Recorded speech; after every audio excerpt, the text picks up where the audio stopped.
আধাৰ ভিত্তিক প্ৰমাণীকৰণকে ধৰি ডিজিটেল ইনফ্ৰাষ্ট্ৰাকচাৰৰ পৰা ডিবিটি স্কিমছ অধীনত একত্ৰিত ডিজিটেল হিতাধিকাৰী গাঁথনিৰ জৰিয়তে সকলো হিতাধিকাৰীমুখী আঁচনি প্ৰদান কৰা হ'ব।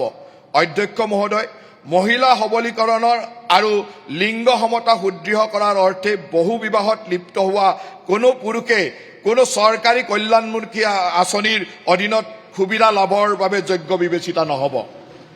ইয়াৰ উপৰি মহিলা সবলীকৰণ, লিংগ বৈষম্য দূৰ কৰা আৰু এক সুস্থ পাৰিবাৰিক পৰিৱেশ গঢ়াৰ দৃঢ় সংকল্পৰ সৈতে সংগতি ৰাখি আমাৰ চৰকাৰে অসম সেৱা অনুশাসন আৰু আবেদন নিয়মাৱলী 2064 সংশোধন কৰাৰ এক প্ৰস্তাৱ কৰিছে।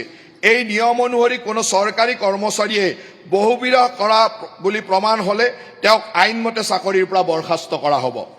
সততা আৰু দায়িত্বশীল নাগৰিকৰ প্ৰসাৰৰ অৰ্থে মই প্ৰস্তাৱ কৰোঁ, যিকোনো অপৰাধমূলক আইনৰ অধীনত দোষী সাব্যস্ত কৰা কোনো ব্যক্তিয়ে অধিসূচিত চৰকাৰী কল্যাণমূলক আঁচনিৰ সুবিধা লাভ কৰাৰ বাবে যোগ্য বিবেচিত নহ'ব।